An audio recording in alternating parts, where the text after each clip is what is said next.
Assalamualaikum warahmatullahi wabarakatuh. Selamat datang di Obatan, masih bersama saya Lia. Pada episode kali ini saya akan mengajak saudara-saudara kita Sobat Tani untuk ngobrol-ngobrol seputar isu yang tentu sangat menarik untuk emak-emak karena ini terkait dengan beras ya Bu ya. Yaitu isu tentang harga dan juga ketersediaan beras. Bersama saya sudah hadir satu orang narasumber yang cantik sekali. Kepala Dinas Ketahanan Pangan. Selamat datang Ibu Yuli. Alhamdulillah, terima kasih. Baik Bu, seperti kita ketahui ya sekarang ini sedang isunya itu sedang hangat tentang harga beras. Dari mulai yang dulunya sekitar harga 11-12 ribu ya sekarang bisa mencapai 16-17 ribu. Nah, bagaimana tanggapan Ibu mengenai fenomena ini Bu? Iya, terima kasih sebelumnya saya sudah diundang untuk berbagi cerita ya Bu ya. Berbagi cerita, mudah-mudahan ini bisa bermanfaat lah buat kita semua. Karena beras itu di dunia seputar ibu-ibu pasti cukup menjadi prioritas perhatian ya, karena kita juga memang tentunya perlu mengakomodir berkaitan dengan kebutuhan rumah tangga, terutama juga rumah tangga masyarakat secara umum di Kabupaten Garut. Betul, sekarang memang harga beras cukup tinggi, ada di kisaran harga yang 16 sampai 17 ribu per kilo. Tentunya ini buat masyarakat cukup berat ya. Jangankan masyarakat yang memang tentunya yang sudah punya penghasilan tetap sama gitu, apalagi masyarakat yang memang pada saat ini sangat membutuhkan. Nah, saya kira fenomena ini memang perlu disikapi dengan bijak ya. Dengan bijak artinya perlu keterlibatan pemikiran dari semua stakeholder, betul. Jadi kalau saya uraikan sedikit harus seperti apa atau bagaimana sikap kita, tentunya kita memang harus berbagi tentunya strategi atau tips juga ya Bu ya, berbagi tips, terutama tipsnya buat kita yang di unsur pemerintah maupun tips bagaimana masyarakat mensikapi, kemudian juga tips bagi pengusaha, artinya produsen beras itu sendiri, dan termasuk tips bagi para petani. Gitu. Lalu kira-kira apa nih Bu yang menyebabkan harga beras itu naik?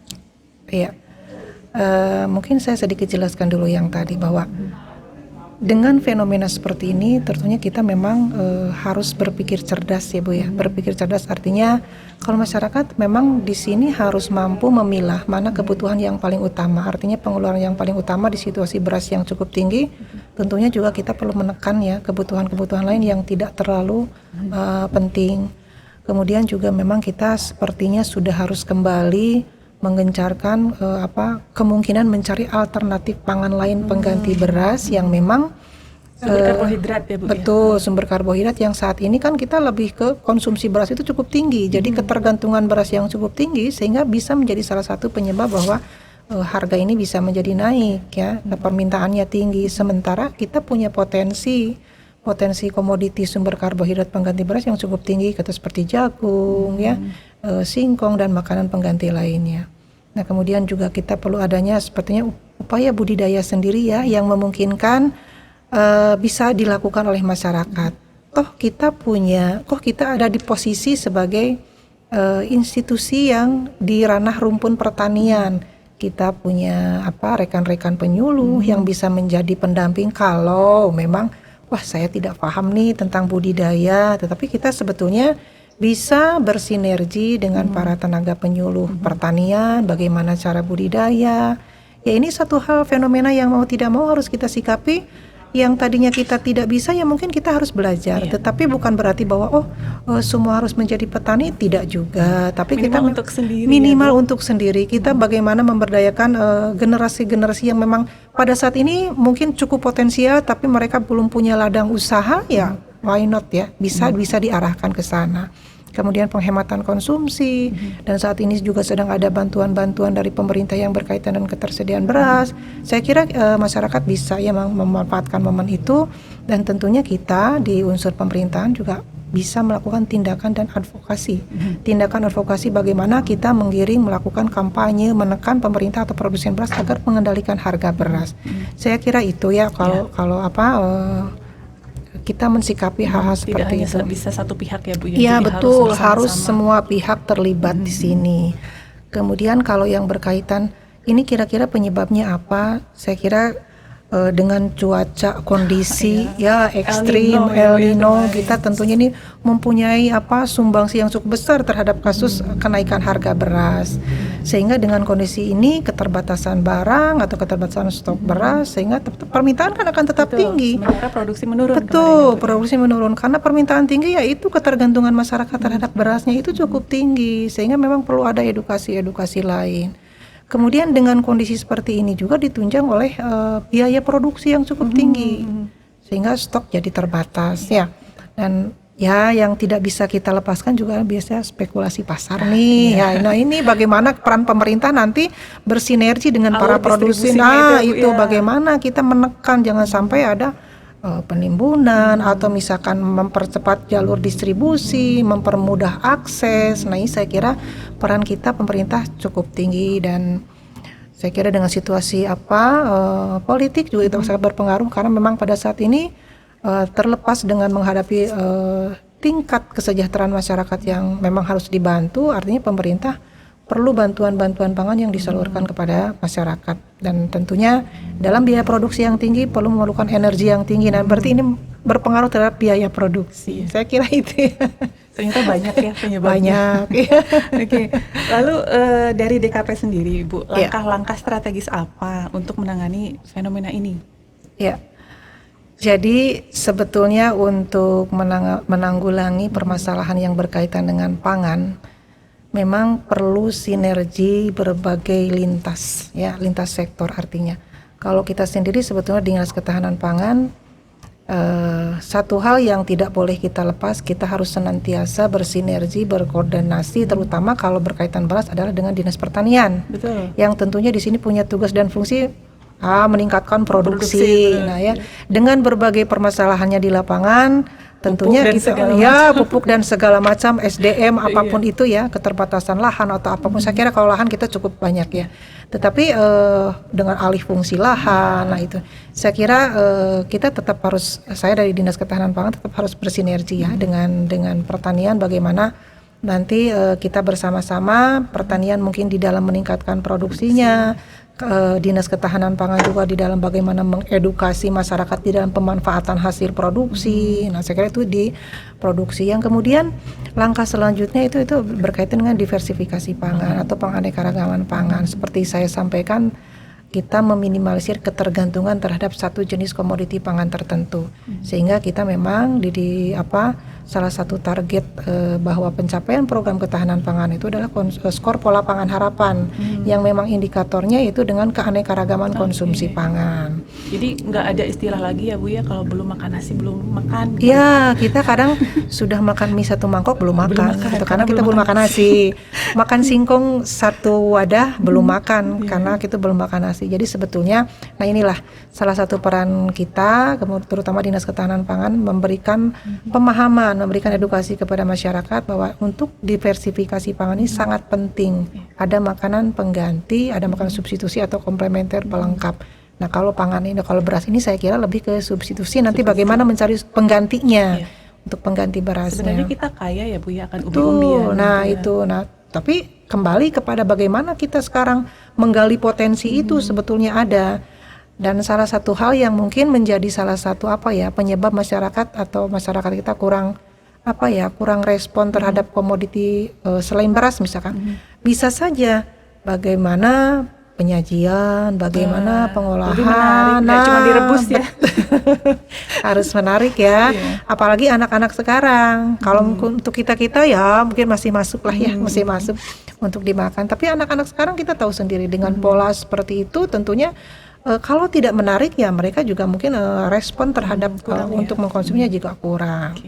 Oke. Kemudian juga pengendalian harga Bu. Tentunya kita harus bersama-sama untuk melakukan pengendalian harga.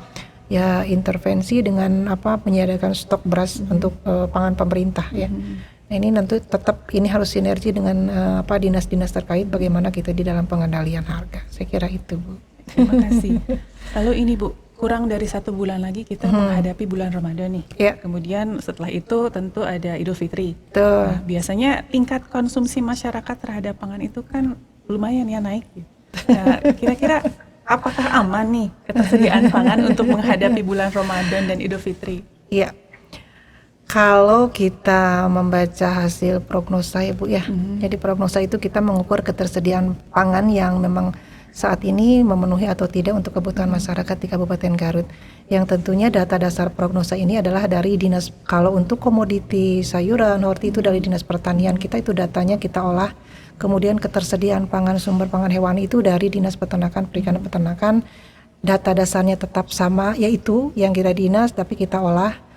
Karena dalam prosesnya dari hasil produksi ke konsumsi itu kan ada proses penyusutan, dari pengolahan, dari distribusi. Nah, jadi ada yang disebut dengan ketersediaan untuk konsumsi, ya, bukan ketersediaan dari produksi. Ketersediaan dari konsumsi yang data dasarnya adalah dari hasil produksi dari dinas-dinas terkait. Nah, kalau saya lihat sebetulnya ada beberapa komoditi yang memang dikatakan defisit itu karena memang ada yang masih dipasok dari luar. Tetapi sampai saat ini kita berbicaranya sumbernya dari mana, saya kira untuk Garut masih cukupi ya untuk kebutuhan masyarakat, terutama menjelang Idul Fitri dan bulan puasa ini, karena kita itu puasa biasanya di bulan puasa itu, tapi Konsumsi meningkat. kebutuhannya meningkat. Iya, betul. Kan idealnya ya. Sama di ayah-ayah. Kan idealnya ya.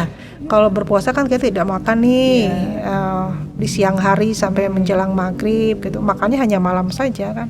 Tetapi kalau dilihat tingkat konsumtivitasnya cukup tinggi, belanjanya juga. Nah, itu ya. Saya kira itu hal yang harus diantisipasi. Artinya bagaimana kita mengedukasi masyarakat melakukan perencanaan kebutuhan makanan. Jadi menjadi salah satu bagian yang harus kita perhatikan ya. Nah, saya kira untuk stok insya Allah mudah-mudahan masih mencukupi, tetapi juga memang kita harus ada langkah-langkah yang harus tetap kita lakukan, mungkin peningkatan produksi dan persediaannya, ya, pengawasan distribusinya, kemudian pengendalian harga harus tetap kita laksanakan. Kita bersinergi lintas dinas untuk melakukan pengendalian harga, misalkan dengan gelar pasar murah, dengan operasi pasar, dengan nanti di dinas bazar-bazar ya, Bu, betul di dinas perindustrian perdagangan ya dan SDM itu ada operasi pasar, kita ada gelar pangan murah. Nah, saya kira itu menjadi salah satu bagian kita upaya untuk menekan harga. Saya kira itu, Bu. Jadi masyarakat tidak perlu khawatir ya. Insya Allah tidak perlu khawatir. Baik. Lalu dengan berbagai fenomena yang tadi Ibu sebutkan, kira-kira apa nih saran Ibu khususnya untuk masyarakat Garut untuk menghadapi kenaikan harga atau kelangkaan yang kadang-kadang tidak bisa kita prediksi? Ya, yang pertama yang paling penting adalah melakukan perencanaan pengeluaran, terutama untuk kebutuhan pangan. Tetapi secara menyeluruh perencanaan pengeluaran, kira-kira mana nih list pengeluaran yang harus kita prioritaskan. Kalau di harga beras cukup tinggi, saya kira itu menjadi satu prioritas ya untuk harus, itu kan pangan pokok ya, pangan pokok. Jadi kebutuhan-kebutuhan lain yang tidak terlalu urgent, saya kira itu dibatasi sehingga kita masih bisa bertahan untuk menjalani siklus kehidupan. Karena kalau contohnya kalau kita tidak bisa memenuhi kebutuhan untuk makan, tetapi kita untuk kebutuhan pangan sandang yang lainnya masih bisa ditekan, kita prioritas untuk kebutuhan makan. Kalau tidak terpenuhi kebutuhan pangan ya kita sendiri kan tidak bisa melakukan aktivitas dengan baik, kondisi juga menurun. Modal utama kita bisa beraktivitas. Tapi kalau kita hari ini tidak beli baju, bulan ini tidak beli baju, saya kira kita masih bisa menjalani kehidupan dengan baju yang memang saat ini kita ada. Kemudian juga belanja cerdas ya. Perencanaan pengeluaran, kita harus belanja cerdas, dan yang tadi diversifikasi konsumsi, bahwa cari alternatif makanan lain yang memang nilai gizinya saya kira masih cukup seimbang, nilai gizinya hampir sama, tetapi masih bisa menopang perjalanan hidup. Nah, kemudian penghematan konsumsi kita kan kadang sekarang dihadapkan pada food loss, food waste ya. Kalau food loss sebetulnya lebih ke terbuangnya bahan pangan dari bahan pangan yang masih mentah, yang sebetulnya itu diakibatkan karena proses penyimpanan, proses pengolahan, misalkan di dalam pengemasan atau petani melakukan panen sayuran yang dipanen itu disimpan di tempat yang memang misalkan langsung di tanah, kemudian sehingga kotor, cepat busuk, itu kan itu kan tidak bisa digunakan, akhirnya terbuang. Yang sebetulnya kalau kita melakukan penyimpanan dengan baik tidak akan terjadi bahan yang terbuang, bahan pangan. Sama dengan food waste juga kita harus mempertimbangkan kita tentunya lah mengedukasi masyarakat sudah mampu masing-masing mengukur kemampuan kita konsumsi. Iya. Artinya, oh kita cukupnya dalam satu piring ini sakumanya, Iya. gitu ya. Jangan sampai lapar mata ya Bu ya. Nah itu lebih baik kalau kita masih kurang ya nambah gitu Iya, ya, daripada kelebihan dimakan Iya. akhirnya tidak kita makan, tapi orang lain juga kan tidak memungkinkan memakan bekas kita. Nah itu Iya. food waste. Jadi sebetulnya perlu kita edukasi yang mendalam kepada masyarakat. Nah selanjutnya juga membuat persediaan. Langkah selanjutnya kita perlu membuat persediaan pangan ya.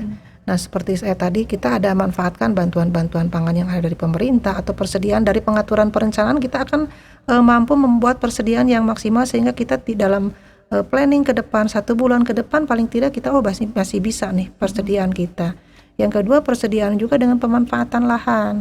Nah kalau kita berbicara beras, mau tidak mau ya memang kita mampu melakukan perencanaan pengeluaran yang kita prioritaskan untuk beras atau pengganti karbohidrat selain beras. Kemudian yang tadi kita sama-sama yang untuk perencanaan ini tentunya akan menunjang pemahaman masyarakat. Nah, yang paling penting juga kita harus bisalah mengadvokasi kelompok ya, untuk menekan, berkampanye agar bisa pengendalian harga terhadap produsen. Berkampanye kepada produsen untuk bisa menekan harga biar tidak terlalu tinggi atau paling tidak terjangkau oleh masyarakat. Saya kira itu. Jadi semua pihak itu sangat diperlukan ya bantuannya Betul. gitu. Jadi sekali lagi mungkin masyarakat kita memang masih perlu edukasi ya Bu. Iya, betul. Termasuk saya pribadi gitu sebagai emak-emak gitu, kadang-kadang kita belanja ini suka beli, Betul. disimpan di rumah akhirnya terbuang, tidak terpakai. Iya, Bu. betul. Siap. Terima kasih Ibu atas segala penjelasannya. Jadi Sama-sama. seperti Ibu sampaikan tadi bahwa masyarakat tidak perlu khawatir ya Bu ya tentang ketersediaan pangan dan juga kenaikan harga. Banyak sekali hal-hal yang bisa kita lakukan untuk mengurangi fenomena kenaikan harga ataupun kelangkaan pangan, dimulai dari keluarga kita sendiri ya Bu betul, ya. Betul. Baik, terima kasih Ibu. Sama-sama. Tetap sehat. Amin, sami-sami. Iya. Demikian Sobat Tani episode kali ini. Mudah-mudahan apa yang dijelaskan oleh Ibu tadi menambah pengetahuan kita dan juga bisa memperbaiki kebiasaan kita ya Bu ya. Terima kasih. Jangan lupa tonton selalu channel Obatan TV. Jangan lupa like, komen, dan subscribe. Tetap sehat, tetap produktif. Ada masalah pertanian, kupas tuntas di Obatan. Assalamualaikum warahmatullahi wabarakatuh. Waalaikumsalam Ibu, terima warahmatullahi kasih. wabarakatuh. Sami.